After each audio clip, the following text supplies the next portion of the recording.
بسم اللہ الرحمن الرحیم۔ اورنگزیب عالمگیر رحمۃ اللہ علیہ ایک رات آرام فرما رہے تھے کہ کسی فریاد کرنے والے نے شاہی محل کی زنجیر کو ہلایا۔ یہ زنجیر اس مقصد کے لیے لٹکائی گئی تھی تاکہ جو فریاد کرنے والا شہنشاہ کے حضور آنا چاہتا ہے وہ زنجیر ہلا دے تاکہ شہنشاہ کو پتہ چل جائے۔ جب زنجیر ہلی تو اورنگزیب عالمگیر دروازے پر تشریف لے آئے اور حکم دیا کہ فریاد کرنے والے کو میرے سامنے حاضر کیا جائے۔ تھوڑی دیر کے بعد ایک بڑھیا کو ان کے سامنے حاضر کیا گیا۔ اس نے شاہی آداب کو بجا لانے کے بعد عرض کیا کہ حضور میں رام گڑھ جو آگرہ سے 15 میل کی دوری پر ہے سے آ رہی ہوں۔ میری ایک جوان بیٹی ہے جس کی منگنی میری خوشی سے ایک رشتہ دار سے ہو چکی ہے۔ گاؤں کے زمیندار کا بیٹا میری بیٹی سے شادی کرنا چاہتا ہے۔ میں نے انکار کر دیا ہے، لیکن اب اس نے ارادہ کر لیا ہے کہ وہ زبردستی میری بیٹی کو اپنی ہوس کا شکار کر لے گا۔ میں بیوہ اور غریب ہوں اور وہ زمیندار ہے، میں کس طرح اس کا مقابلہ کر سکتی ہوں؟ اورنگزیب عالمگیر نے فرمایا گھبراؤ نہیں، اس کا انتظام کر دیا جائے گا۔ وہ بڑھیا کہنے لگی اے بادشاہ سلامت، مجھے خبر ملی ہے کہ آج رات وہ اپنے دوستوں کی مدد سے زبردستی گھر سے نکال کر لے جائے گا، اور مجھے یقین ہے کہ ایسا ہی ہوگا، اور یہی بات سن کر میں آپ کے پاس آئی ہوں۔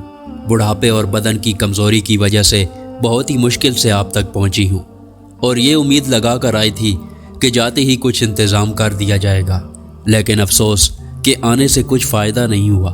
جو کچھ ہونے والا تھا یا تو ہو چکا ہوگا یا ان قریب ہو جائے گا۔ بڑھیا کی یہ باتیں سن کر اورنگزیب عالمگیر نے اسی وقت حکم دیا کہ 2 گھوڑے حاضر کیے جائیں۔ پھر تھوڑی دیر میں تیاری کر کے بڑھیا سے کچھ باتیں دریافت فرما کر حکم دیا کہ ان کو عزت و آسائش کے ساتھ محل خاص میں پہنچا دیا جائے، اور خود ہتھیار سے لیس ہو کر اپنے ایک وزیر خاص کو مسلح کر کے اپنے ساتھ لے لیا، اور گھوڑوں کو سر پٹ دوڑاتے ہوئے رام نگر کو روانہ ہو گئے۔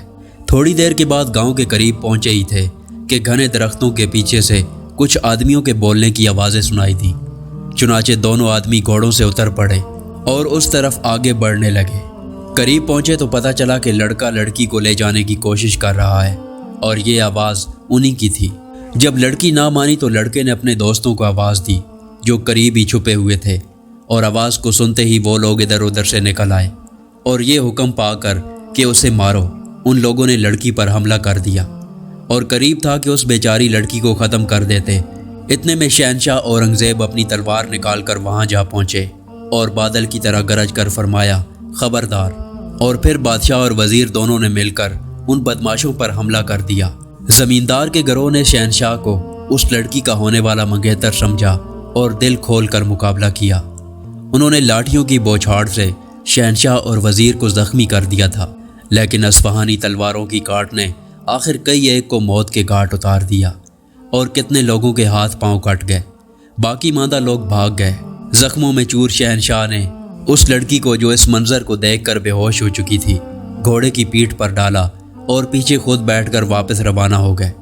وزیر بھی زخموں سے نڈھال ہو چکا تھا، بادشاہ اسے بھی سنبھالے ہوئے جا رہے تھے۔ شہنشاہ آگرہ کے قلعے میں داخل ہوئے اور لڑکی کو اس کی ماں کے سپرد کر دیا، اور اسی وقت طبیبوں کو بلا کر انہیں حکم دیا کہ وزیر کی مرہم پٹی کی جائے، اور ہمیں مرہم پٹی کی ضرورت نہیں، زخم خود ہی ٹھیک ہو جائیں گے۔ صبح اٹھ کر شہنشاہ نے کوتوال کو حکم دیا، اور دوپہر تک رام نگر کے زخمی اور مفرور تمام آدمی، جن میں وہ زمیندار بھی شامل تھا، ان کو حاضر کر دیا گیا۔ شہنشاہ نے حکم دیا کہ ہماری اور وزیر کی طرف سے کوئی شکایت ان کی ذات پر نہیں، ہم نے اپنا جرم معاف کر دیا، لیکن اس مظلوم بڑھیا اور اس کی لڑکی پر جو ظلم ہوا ہے اس کی حسب قانون سزا دی جائے گی۔ چنانچہ اورنگزیب عالمگیر نے بڑھیا کو 500 اشرفیاں خزانہ شاہی سے دلوائیں، اور جب اس کی شادی ہوئی تو شہنشاہ اس کی شادی میں بھی شریک ہوئے۔ محترم عزیز دوستو، دنیا میں اگر ایسے حکمران آج پیدا ہو جائیں تو یقیناً ہمارے ملک کے ظالم اور لوگوں پر زیادتی کرنے والوں کا نام و نشان مٹ جائے گا۔ اللہ تعالیٰ سے دعا ہے کہ وہ ہمیں بھی ایسا حکمران عطا فرمائے۔